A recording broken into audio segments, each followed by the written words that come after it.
Yo, what's good? Big Z here, and I wanted to start a new video series where I compare expensive third-party plugins to free plugins and stock plugins and see how they compare. We'll find out if these expensive plugins are really worth buying or if you can get by with the free and stock plugins. In this video, I wanted to test the difference between this free piano plugin I found online called Piano One by SoundMagic, and that will be going up head-to-head against the Definitive Piano Collection by Native Instruments. It's a group of 3 different piano sounds and it costs $200. First of all, let's do a blind test. I'm going to play both piano sounds and see if you can spot the free one versus the expensive one.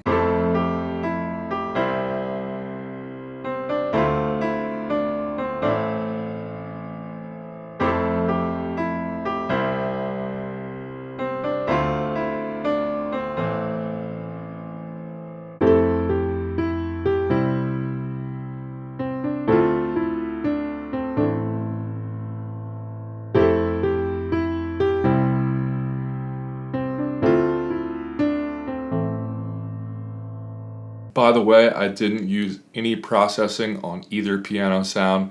That's just exactly how they sound right out of the box. So pick whichever piano you think is the free one and the expensive one. Now I'll tell you the answer. Piano A was the free piano and piano B was the $200 piano. But now let's get into the plugins and talk about the differences between sound quality, usability, and user interface. And I personally don't think the free piano sounds that bad. I'm going to show you how to process it to make it sound better. So here's what the free plugin looks like. It's called Piano One, and I think it actually has a lot of options for a free plugin. You've got some harmonics and tone options down here. This perspective thing is a little gimmicky.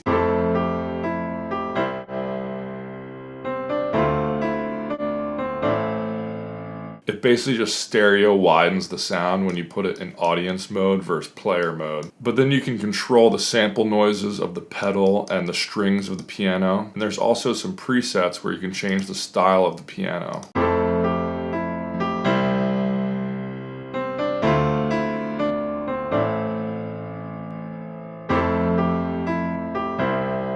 You can get some slight variations in sound this way. But now let's talk about how we can process this to stack it up against a more expensive piano. First of all, I would want to add some EQ to get the tone of the piano sounding right. There can be a lot of harsh frequencies in these free piano plugins.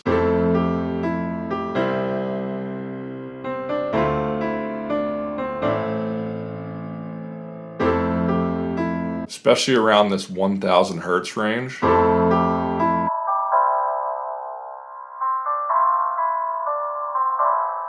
A lot of the time there are harsh frequencies in that range and sometimes around like 2,000 and 3,000 hertz.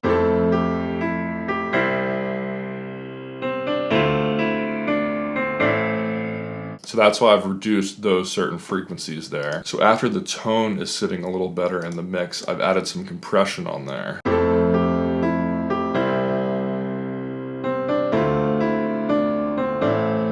After that, I've added one more EQ. I thought this piano was a little too wide in the stereo spectrum, which was making it sound a little cheesy in my opinion. So I reduced the side frequencies a little bit and just cut out some more resonant frequencies I was hearing. I also like to use this OEK Sound Soothe plugin on there just to get any more resonant frequencies that I missed.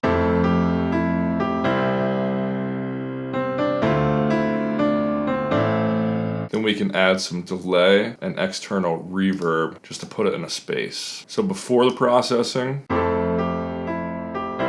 after the processing.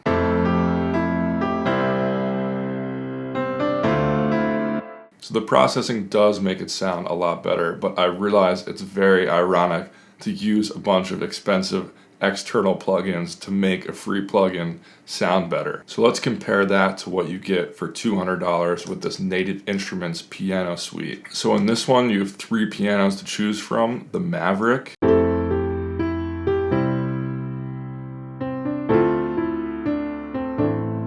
then there's the Grandeur,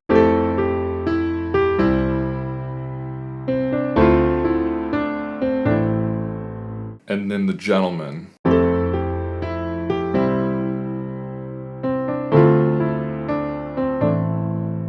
So one thing I think these pianos do a lot better job of is responding to the differences in velocity. So you'll notice in the MIDI roll here that I'm changing the velocity around of the piano to make it sound more humanized. And it just sounds to me like this piano does a lot better at responding to those changes in velocity than the free piano. The free piano is a lot more static sounding and less human sounding. Controls wise, this tone knob is really great to change the feel of the piano.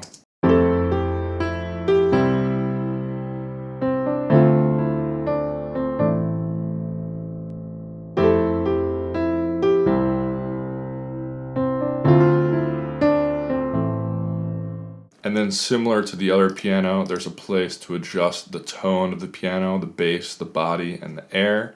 And then you can also control the release samples and the hammer noises and the pedal noises, just like the other piano. So actually the free piano has most of the same features that this one does. But I would say the main difference between the two is you can really just take this expensive piano plugin and play it right out of the box and put it in a song with very little external processing. For the other one, you definitely want to add some external processing to make it sound better to fit in your mix. It also totally depends what kind of music you're making. If you're making like a pop piano ballad where the piano is one of the main parts of the track, then you would want to use a more expensive plugin that sounds more rich and full and has the better sound quality. But if you're making an electronic track where the piano is kind of tucked in the background behind a ton of other layers, then the listener might not even notice the quality. And I just want to do one more comparison to the Logic stock piano here. So here's what the expensive plugin sounds like. Here's the free one with the processing on it. And then here's the Logic stock piano.